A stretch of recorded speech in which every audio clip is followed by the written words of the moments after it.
ज्ञान 24 में सुमन शर्मा का प्यार भरा नमस्कार आप सभी को। कार्तिक के महीने की शुरुआत कल से हो जाएगी। आज शरद पूर्णिमा का दिन है, लोग आज से भी नहाना शुरू कर देते हैं। कार्तिक के महीने में माना जाता है कि सुबह 4 बजे, मतलब बिल्कुल भोर में, सुबह के टाइम पे जब हम स्नान करते हैं, उस स्नान के पानी में आप थोड़े से गंगा जल को डाल करके करिए। लोग तो गंगा नदी पे या जो हमारी धार्मिक नदियां हैं उनके किनारे जाकर के स्नान वगैरह करते हैं। उसका बहुत बड़ा महत्व है, बहुत ज़्यादा मानता है उसकी। लेकिन हर किसी के लिए नदी के किनारे जाके स्नान करना पॉसिबल नहीं है, इसलिए अपने घरों में हम इस स्नान को कर सकते हैं और ये बहुत महत्वपूर्ण है। ये जो कार्तिक का महीना है काफ़ी ब्लेस्ड मंथ है। हम ब्रह्म मुहूर्त की बात करते हैं और कहते हैं कि ब्रह्म मुहूर्त में जब हम अपनी मन्नत कुछ मांगे या कोई मंत्रों का जाप करते हैं उसका फल बहुत ज़्यादा मिलता है। ठीक है। और कार्तिक का एक ऐसा महीना है जिसमें ब्रह्म मुहूर्त में स्नान करने का, नहाने का, ओके, और दीप दान करने का, दिया जलाने का, जितने भी हमारे धार्मिक वृक्ष हैं जैसे पीपल का पेड़ हो गया, तुलसी माता हो गई, बरगद का पेड़ हो गया, केले का पेड़ हो गया, इनके आसपास अगर आप दीप दान करते हैं तो इसकी बहुत बहुत मानता है और बहुत ज़्यादा फलदायी है। आपकी ज़िंदगी में एक ऐसी पॉजिटिविटी आएगी, एक ऐसी बरकत मिलेगी जो आप मैं यही बोलूँगी कि अगले कार्तिक तक आपको खुद इसका परिणाम, फल पता चल जाएगा। ठीक है। तो एक अगर जो लोग करते हैं उन्हें तो पता ही होगा कि हम सुबह सुबह उठ करके नहाते हैं, पूजा अर्चना करते हैं।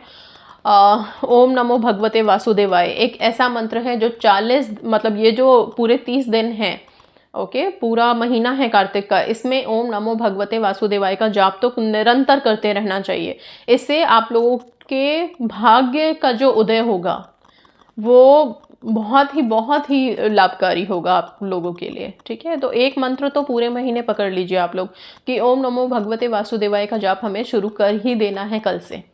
ठीक है। अच्छा, इसके साथ साथ कार्तिक महीने की कुछ कथाएं हैं, कहानियां हैं जो मैं यहाँ पे वीडियो में एक एक करके बताऊंगी। हर रोज़ आप लोग एक कहानी ज़रूर सुनिए, ज़्यादा नहीं है, 3-4 कहानियां हैं और आगे के जो पाठ या कथा होंगे वो मैं वैसे ही डालती चली जाऊंगी। मानता है कि हमें कार्तिक महीने में कुछ ना कुछ अच्छी कहानियाँ, अच्छे कहानियाँ, कथाएं क्या होती हैं, इनमें हम धार्मिक बातें सुनते हैं, धार्मिक हमें आचरण का पता चलता है और ये सब कहानियाँ हमें कुछ सीख दे के जाती हैं। इसलिए ये सब चीज़ें सुननी और पढ़नी चाहिए ही चाहिए। ठीक है। अच्छा, कार्तिक के महीने में एक और चीज़ है कि तारा भोजन का बहुत बड़ा महत्व है। लोग पूरे कार्तिक महीने, कई लोग ऐसे होते हैं जो सारा दिन उपवास रख के सिर्फ रात को जब तारे निकल जाते हैं तो तारों को अर्घ दे के ही भोजन करते हैं। ठीक है। पर आज की भागदौड़ की ज़िंदगी में इतना पॉसिबल नहीं है। फिर भी मैं आप लोगों को बोलूँगी कि रात को जब आप खाना खाने बैठें, नॉर्मल जब भी हम अपना डिनर करते हैं, तो आप रात के भोजन से पहले कोशिश करें हाथ पाँव मुँह अच्छे से धो करके 1 लोटा पानी ले जाके तारे को आप अर्घ दें, उसके बाद ही रात का खाना आप लोग खाएँ। यह आप लोगों की ज़िंदगी में बहुत बहुत हेल्पफुल रहेगा, ब्लेस करेगा आपको। ठीक है। इतना तो कर ही सकते हैं हम, अगर सारे दिन का व्रत नहीं भी रख सकते तो। और तारा भोजन का क्या महत्व है, क्या इसके पीछे की कहानी है, वो मैं बता देती हूँ। थोड़ा सा ज़रूर सुन लीजिए ताकि आप लोगों को पता हो कि कार्तिक महीने में तारा भोजन का क्या महत्व है, क्यों किया जाता है तारा भोजन। तारा भोजन की कहानी है। एक राजा की लड़की थी, तारा भोजन करती थी। वो, उसका यही काम था, वो तारा देख के ही भोजन करती थी पूरे कार्तिक के महीने में। तो एक बार उसने अपने पिता से बोला कि पिताजी मेरे लिए 9 लाख तारे बनवा दीजिए, मैं दान करूंगी। तो पिताजी ने बोला कि ठीक है, मैं बनवा देता हूँ। तो उन्होंने सुनार को बुलाया, सुनार से बोला कि मुझे 9 लाख तारे बना के दो। सुनार ने वहाँ पे हामी भर दी और घर जाके परेशान होने लग गया कि मैं 9 लाख तारे बनाऊँ तो बनाऊँ कैसे। सुनारिन जो उसकी पत्नी थी उसने पूछा कि आप क्यों परेशान हैं। तब सुनार ने बोला कि मुझे राजा के यहाँ से आदेश मिला है 9 लाख तारे बनाने का, लेकिन मुझे समझ नहीं आ रहा। तब सुनारिन ने बोला कि कोई दिक्कत वाली बात ही नहीं है, सोने का एक बहुत बड़ा सा पतरा बनाइए और उसमें से गोल गोल छोटी छोटी टिकियाँ निकालिए, वही आपके तारे हो गए और वो ले जाके आप राजा को दे दीजिए। तो सुनार ने बोला कि ठीक है, मैं ऐसा ही करूँगा। उसने बहुत बड़े पतरे में से 9 लाख छोटे छोटे गोल आकार के तारे जैसे बना के और वो ले जाके राजा को दे दिया। राजा को देने के बाद राजा ने अपनी पुत्री को दिया। पुत्री ने 9 लाख तारे और उसके साथ बहुत सारा धन और अन्न वगैरह सब कुछ मिला करके दान किया। इस दान से भगवान का सिंहासन हिल उठा। स्वर्ग में। तो फिर भगवान ने बोला कि ऐसा क्या हो रहा है धरती पे कि मेरा सिंहासन डोल गया है, जाके पता करो। तो उनके दूत पृथ्वी पे आए पता करने के लिए। अब उन्होंने जब पूरे पृथ्वी पे पता किया, कुछ नहीं हो रहा था। फिर उन्हें पता चला कि एक कन्या है जो 9 लाख सोने के तारे दान कर रही है, उसके साथ अन्न धन सब कुछ दान दे रही है, और इसी दान की वजह से सिंहासन हिला है। तब वो ईश्वर के पास गए, उन्होंने वहाँ बताई सारी कहानी। तब भगवान ने बोला कि जाके उसको लेके आओ, स्वर्ग में लेके आओ। अब भगवान के दूत जब वहाँ पहुँचे तो उन्होंने लड़की से बोला कि तुम हमारे साथ स्वर्ग चलो, तुम्हारी वजह से भगवान का सिंहासन डोल गया है और भगवान ने हमें भेजा है तुम्हें बुलाने के लिए, तो तुम चलो। तो लड़की ने बोला कि मैं अकेले तो नहीं जाऊंगी, मेरे साथ मेरा पूरा राज्य जाएगा, मेरे माता पिता जाएंगे, वो सुनार जाएगा जिसने तारे बनाए थे, क्योंकि इन सबकी वजह से ही ये दान पुण्य संभव हो पाया है। वो लोग जाएंगे जिन्होंने मेरी कहानी सुनी थी, तो मेरे साथ सब जाएंगे।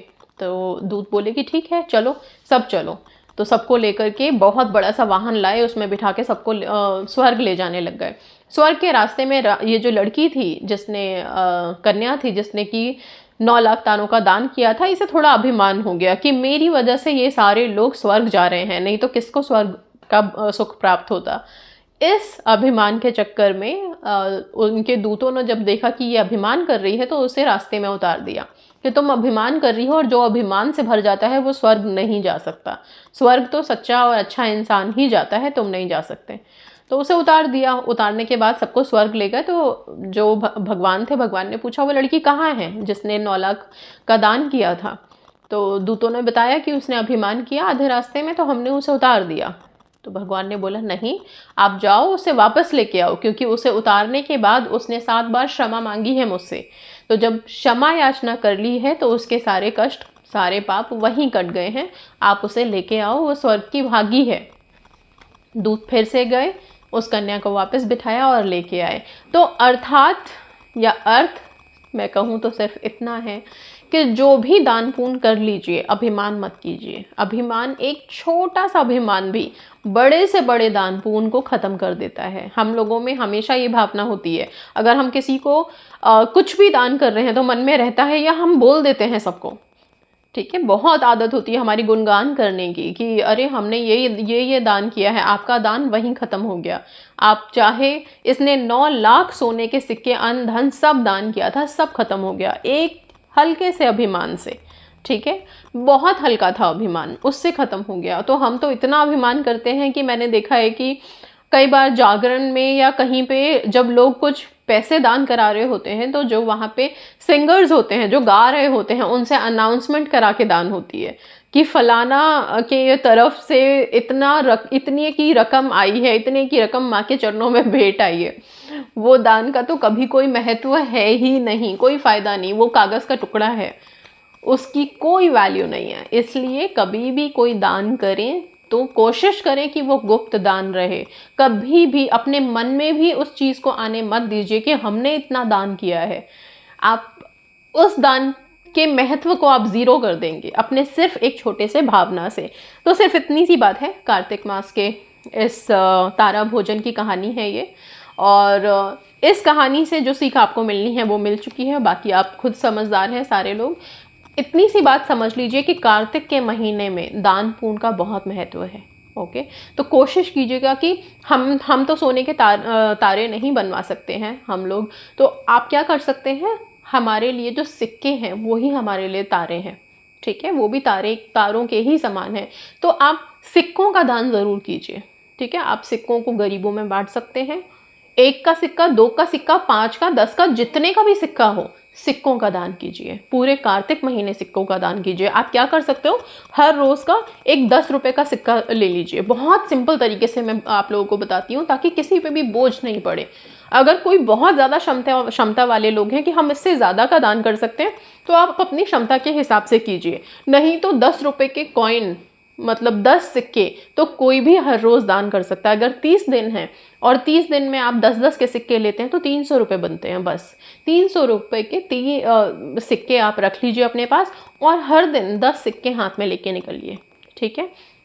आप मंदिर में दान कर आइए। अगर आपको रास्ते में कोई नहीं मिलता, अगर आपको रास्ते में कोई मिल जाता है जिसे आप दान दे सकते हैं, दान दे के चुपचाप चले आइए और किसी को बताने की ज़रूरत नहीं है। किसी को भी नहीं बोलने की ज़रूरत है कि हम कुछ दान कर रहे हैं या हमने ये दान किया है। बिल्कुल भी मत कीजिएगा ये काम। चुपचाप दान कीजिए। गुप्त दान खुद से भी मत बताइए, खुद को भी मत बोलिए कि हमने कोई दान किया है। आपने दिया और ख़त्म। ये मैं सिर्फ इसलिए कह रही हूँ कि इससे होने वाले पुण्य की प्राप्ति आप लोगों को हो पाए। ओके, आप उसके भागीदार बन पाएँ, सिर्फ इसलिए। ओके, किसी को बता के आपको वो खुशी नहीं मिलेगी जो बिना बताए आपको ईश्वर से जो खुशी मिलेगी उसे समेटे नहीं समेट पाओगे। तो इतना इफेक्टिव है ये। इस सब चीज़ों का ध्यान रखिएगा। तारा भोजन अगर आपको करना है तो मैंने आपको बता दिया है कि कैसे करेंगे। कार्तिक महीने में कल की शुरुआत, आज ही से लोग नहाना शुरू कर देते हैं शरद पूर्णिमा से, लेकिन वैसे कल का पहला दिन है कार्तिक का। तो कल सुबह से अगर आप स्नान करना चाहते हैं तो कल सुबह से स्नान कीजिए। एक दिया सुबह ज़रूर जलाइए। जला करके आप कम से कम तुलसी जी के नीचे ज़रूर दिखाइए। और पीपल देवता अगर आपके पास है, पीपल का पेड़ है घर के आसपास, तो वहाँ पे जाके या मंदिर में जाके पीपल के नीचे एक दिया घी का ज़रूर जलाएं। घी का, तेल का, दोनों में से किसी का भी जला सकते हैं। ठीक है। इसके साथ साथ आप लोग विष्णु सहस्त्र नाम का जाप अगर आप पूरे कार्तिक महीने कर लेते हो तो भी आप लोगों को बहुत, मतलब भाग्य बहुत चमक उठेगा। जो भी रुकावटें हैं, कोई मन्नत है जो बहुत टाइम से पूरी नहीं हो रही है, वो भी पूरी हो जाएगी। ठीक है, तो ये सब चीज़ें ज़रूर कीजिएगा। और इसी के साथ विदा लेती हूँ। कार्तिक की अगली कहानी के साथ नेक्स्ट वीडियो में ज़रूर आऊँगी। Thank you so much. God bless you.